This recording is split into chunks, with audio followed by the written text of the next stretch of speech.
10, 9, 8, 7, 6, 5, 4, 3, 2, 1. Fearlessness isn't a single action, but it's a lifestyle.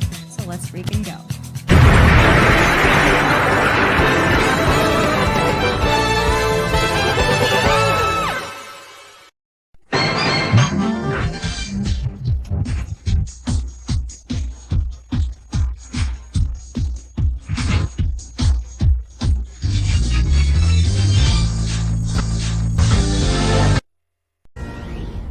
This is a Fox News alert. While campuses struggle to get control of their students, at UNC Chapel Hill, they are bringing order back. Students restoring the American flag and singing the national anthem after activists replaced it with a Palestinian flag.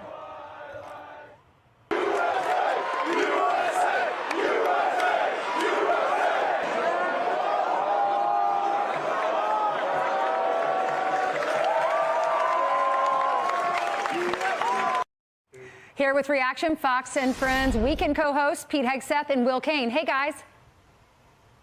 Good morning. Good morning. So, Pete, since you fought for our country, I will start with you, even though I know you're very patriotic too, Will.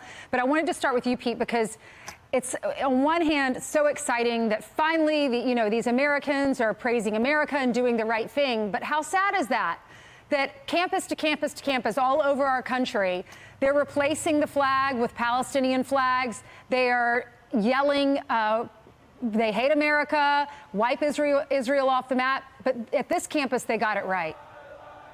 Yeah, I mean, we should take heart and remember that the majority of young people, even still today, respect and love the country. I mean, this is a reflection of probably the majority of the campus of UNC. But our conversation is being driven by a very noisy, very powerful, very influential minority of people who simply hate the country. I mean, taking down the American flag and putting up the Palestinian flag is effectively saying, I reject the place where I'm being educated completely and all that it stands for. We should UNC should find those kids, by the way, and give them a study abroad semester in Gaza. You know what? You love Palestine so much. Go over there and hang with them for 6 months. See how you feel about the American flag when you come back. That's what every vet's experience. You see the other side, you understand how special what we have is. By the way, the chancellor came out and put the flag up with him, but they took it down later.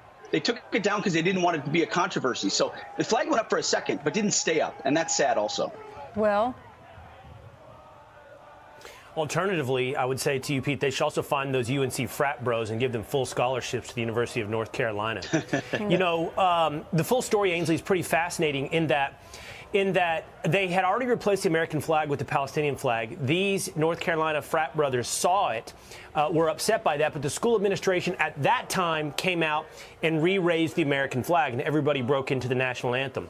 But once the school administrators and school security left, then the protesters began to take down the American flag again, and that's when the guys stepped in and protected the flag. They said one of the frat brothers' name is Guillermo Estrada, Ainsley. He said that he and his brothers protected it for an hour. By the way, his parents, immigrants in the military.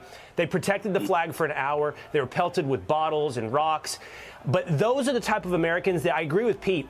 Their love of country and their patriotism, I don't think are as rare as we want to believe. A lot of people love America, but what they should be celebrated for and what be more rare is their bravery, their willingness to stand up and exhibit that patriotism and protect America. That's a rarity. In my mind, that's the kind of student you want at North Carolina. You might as well give them a full ride and go Tar Heels. Thanks, guys. A viral online fundraiser has raised hundreds of thousands of dollars for UNC fraternity members after they protected the American flag during that campus protest yesterday. Yeah, it's raised nearly $300,000 in just a few short hours. CBS 17's Harrison Grubb talks with students who stepped in about how this whole thing played out. These moments on UNC's campus are resonating with thousands across the country. When we went in, we said, we will not let the headline of this day be an American flag falls at UNC. Ongoing protests against the war in Gaza intensified on campus Tuesday. At one point, pro-Palestinian protesters replaced the American flag flying over the quad with a Palestinian one. After university administrators brought a new flag, they tried bringing that one down as well. My friends and I kind of looked at each other and then said, we should go over there. Jason Calderon joined several of his fellow students in propping up the flag to prevent it from touching the ground. All while he says he and others were pelted with objects from protesters. So many Americans in history have fought for the ideals of justice and freedom that flag represents. And who are we if we don't take some water balloons and take some yelling and some chaos to, reap the benefits of what they've sown for American society? Images of the students' actions flooded social media, leading to the creation of a GoFundMe to benefit fraternities whose members protected the flag. It raised more than $250,000 within 12 hours. So many people are seeing that UNC is a beacon of light. On campus, steps are being taken to make sure it doesn't happen again. It was really just inspirational for us to see everybody coming together and the chancellor coming in and saying, as long as I'm chancellor, that flag will stay up. I reached out to the fraternities named in the fundraiser, but have not heard back yet. In Chapel Hill, Harrison Grubb, CBS 17 News.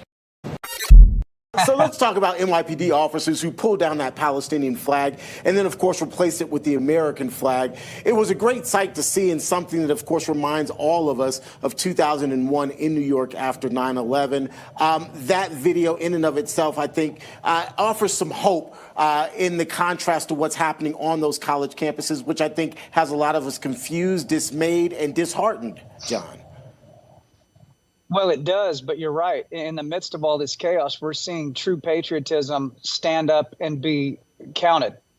In North Carolina, you saw the boys from the frat house. I mean, we don't generally think of a bunch of frat boys in college, being serious individuals. But I got to tell you, when that flag started to come down, those young men ran underneath the flag and they put their hands up and held it from hitting the ground. Now, why were they concerned about the American flag hitting the ground? Because anybody that knows anything about how you treat our flag, you never let it touch the ground, ever.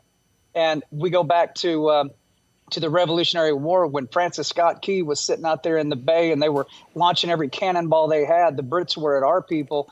They would keep that flag up no matter how many people died underneath it. Matter of fact, the flag at that point, towards the end of that battle, was being held up by the dead bodies of patriots. It was literally propped up by the men and women who had died defending it. So when I saw these boys doing that, it reminded me of that original spirit that our country had when we were founded. And I reached out to them on Twitter and I said, hey, boys, I'll offer you a free concert when you guys have this big celebration of the flag and of our country. Just hit me up. And so last night I actually had a conversation with them and with their reps. And we're working right now on a big, giant music event called Flagstock. That's what I want to call it, Flagstock. And go to North Carolina and do something huge. I believe that patriotism in this country is way bigger than people realize, whether you're left or right. People on the left don't like what they're seeing either. That's why you're seeing Trump's polls shoot through the roof. They go, I don't really like Trump, but I cannot put up with this any longer. So as bad as it is getting, I think the ultimate result is people are going to realize how important their country is, how important the flag is, and that we have to defend what we've got.